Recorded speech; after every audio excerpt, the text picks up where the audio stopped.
अस्सलाम वालेकुम, मैं हूं नसीम विक्की।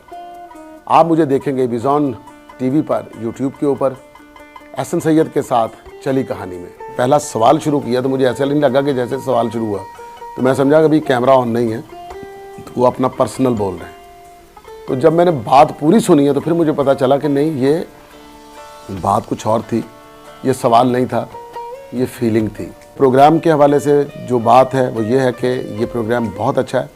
अब जो भी इस प्रोग्राम को करे तो एक फील के साथ करे और कुछ समझाने की बात करे और ये सोचे कि एहसन सैयद क्या चाह रहे हैं। तो मेरी तो दुआ और तजर्बा है कि इंशाल्लाह ये आपका प्रोग्राम जो है ये एक मुल्क में रंग लेकर आएगा और पूरी दुनिया में आपकी स्मेल जाएगी और लोग इस प्रोग्राम से मुतासर होकर के कुछ ना कुछ करने की कोशिश ज़रूर करेंगे।